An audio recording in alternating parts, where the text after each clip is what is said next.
ಮಂಗಳವಾರ ಸುರಿದ ಜಡಿ ಮಳೆಗೆ ಹಾನಿಗೀಡಾದ ಪ್ರದೇಶಗಳಿಗೆ ಬಂಟ್ವಾಳ ಶಾಸಕ ಯು ರಾಜೇಶ್ ನಾಯ್ಕ್ ಅವರು ಬುಧವಾರ ಭೇಟಿ ನೀಡಿ ಪರಿಶೀಲನೆ ನಡೆಸಿದ್ದಾರೆ. ಅಲ್ಲದೆ ಈ ಬಗ್ಗೆ ತುರ್ತು ಕ್ರಮಕ್ಕೆ ಸ್ಥಳದಿಂದಲೇ ಅಧಿಕಾರಿಗಳಿಗೆ ಸೂಚನೆಯನ್ನ ನೀಡಿದರು.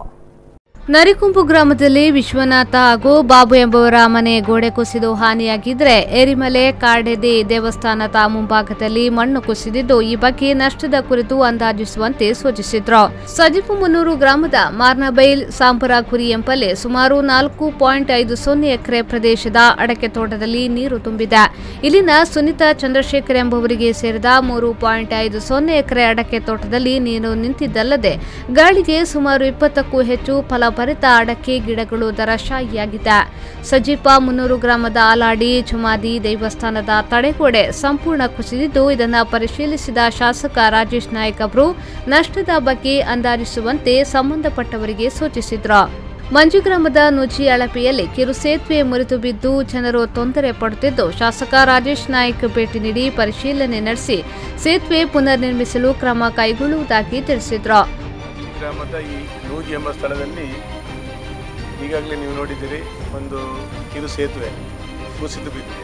ಕಳೆದ 2 ದಿನಗಳಿಂದ ಭಾಳಷ್ಟು ಮಳೆ ಬಿದ್ದಿದ್ದರಿಂದ ಇಂಥ ಅನಾಹುತಗಳು ಹಲವಾರು ಕಡೆಗಳಾಗಿದೆ. ಬೇರೆ ಬೇರೆ ಕಡೆಗಳಿಗೆ ನಾವು ವಿಸಿಟ್ ಮಾಡಿದ್ದೇವೆ. ತಹಶೀಲ್ದಾರರು ಕೆಲವೊಂದು ಕಡೆಗಳಿಗೆ ವಿಸಿಟ್ ಮಾಡಿ ನಷ್ಟಗಳನ್ನು ಎಷ್ಟು ಅಂತ ಒಂದು ಲೆಕ್ಕಾಚಾರ ಮಾಡ್ತಾ ಇದ್ದಾರೆ. ಪ್ರಧಾನಮಂತ್ರಿಯಿಂದ ನಮಗೆ ನಿನ್ನೆ ಆಶ್ವಾಸನೆ ಬಂದಿದೆ, ಕೇಂದ್ರ ಸರ್ಕಾರವು ಸಹಾಯವನ್ನು ನೀಡುತ್ತದೆ ಅಂತ ಆಶ್ವಾಸನೆ ಈಗಾಗಲೇ ಸಿಕ್ಕಿದೆ. ಅದರಿಂದ ಇಲ್ಲಿಂದ ನಮ್ಮ ತಾಲೂಕು ಮಟ್ಟದಿಂದ ಅಥವಾ DC ಅವರಿಂದ ಇಲ್ಲಿನ ಒಟ್ಟಾರೆ ನಮಗೆ ಆದ ನಷ್ಟವನ್ನು ಲೆಕ್ಕಾಚಾರ ಆದಮೇಲೆ ಪರಿಹಾರ ಎಷ್ಟು ಬರ್ತದೆ ಅಂತ ನಮ್ಗೆ ಗೊತ್ತಾಗ್ತದೆ.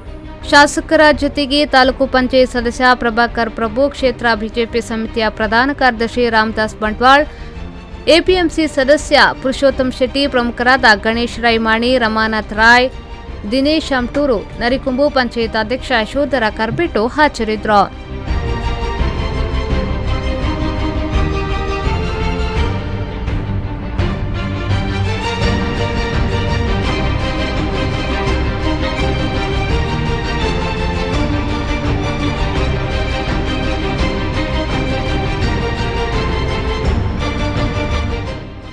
Sandeep Salian, V4 News 24/7 Bantwal.